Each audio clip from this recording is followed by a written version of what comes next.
ঠাকুরী দত্ত সুন্দর এক পায়জামার পাঞ্জাবি পরে বসে আছে মরণদূতের অপেক্ষায়। তিনিও বেশ ভালোই সাজগোজ করেছেন। বাড়িতে একটা উৎসব উৎসব ভাব।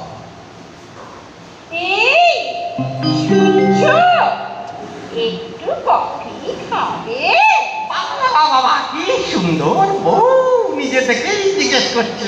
হ্যাঁ, কফি খেলে তো মন্দ হয় না, আজ তবে চিনি ছাড়া নয় কিন্তু।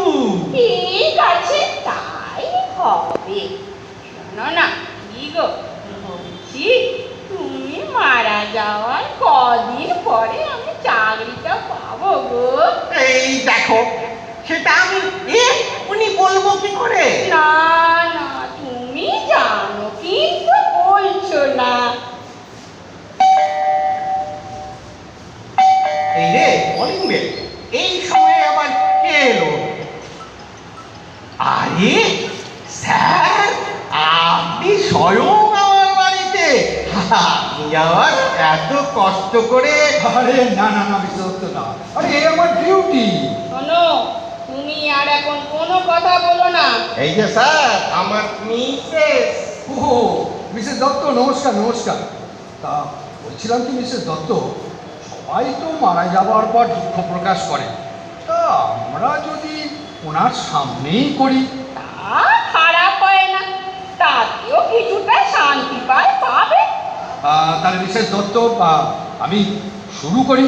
হ্যাঁ হ্যাঁ, করুন। মিস্টার দত্ত, আমাদের এই মিস্টার দত্ত ছিলেন, ও হো ছিলেন কোথায়, উনি তো এখনো আছেন। ওনার ভাবী মৃত্যুতে আমরা আজকে শোকস্তব্ধ। তার মতো কর্মী আমাদের মাঝে আর তৈরি হবে না। কোনো প্রতিবাদ নেই, কোনো দলবাজি নেই, কোনো লবিবাজি নেই। মুখ বুঝে শুধু কাজ আর কাজ, শুধু চোখ বুঝে ও সরি, চোখ খুলে শুধু কাজ আর কাজ।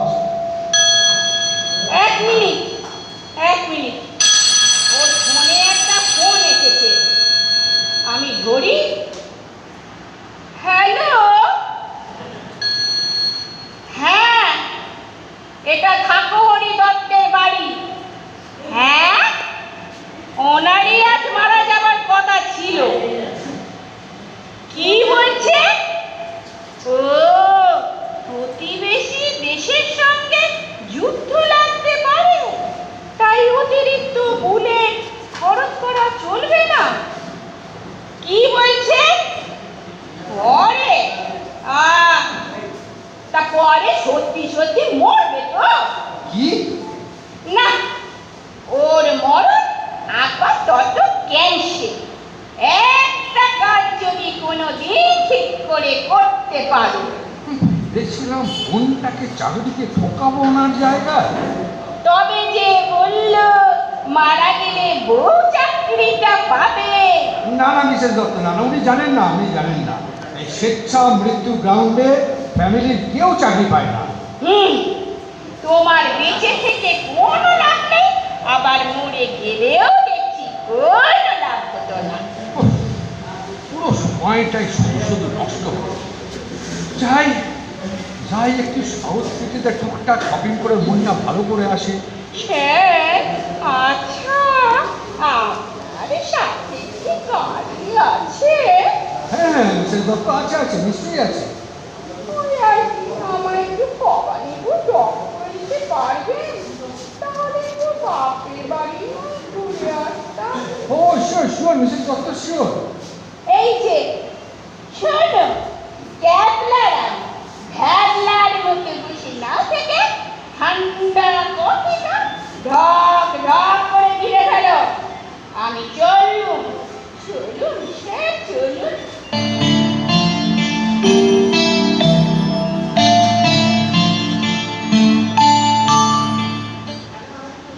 সোফায় বসে ঠাকুরই ব্যাপারটা বোঝবার চেষ্টা করল। আপাতত তার স্বেচ্ছা মৃত্যু পিছিয়ে গেল। আবার সেই একঘেয়ে জীবন, বউয়ের মুখ চামটা, বসের ধমক, তবে ভয়টা কেটে গেছে। মেরুদণ্ড সোজা করে যে কথা বলা যায় সেটা বুঝে গেছে সে। যে কটা দিন বাঁচবে সম্রাটের মতো করে বাঁচবে। তাহলে বেঁচে থাকলেই ভালো, মরে লাভ কি? যা ভাবা তাই কাজ। ফোনটা তুলে নেয় সে। হ্যালো হ্যালো, ভারতীয় স্বেচ্ছাপ্রাণ সমিতি, আমি আমি ঠাকুরি দত্ত। হ্যাঁ, আমারই আজ মৃত্যুদিন হওয়ার কথা ছিল। ওই বুলেট কম থাকার ওটা পিছিয়ে গেছে। এই শুনুন শুনুন, আর একটু নোট করে নিন। আমি ওটা ফাইনালি ক্যান্সেল করতে চাই। কি বললেন? হয় না? ইয়ার কি নাকি? কি একবার পাস করলে তাকে মরতেই হবে? বিশ্বাস করুন, আমি আমি মরতে চাই না। আমি এখন বাঁচতে চাই, অনেক অনেক দিন বাঁচতে চাই। এ কি আপনারা কথা বলছেন না কেন? হ্যালো হ্যালো হ্যালো, শুনুন শুনুন, আমি বাঁচতে চাই,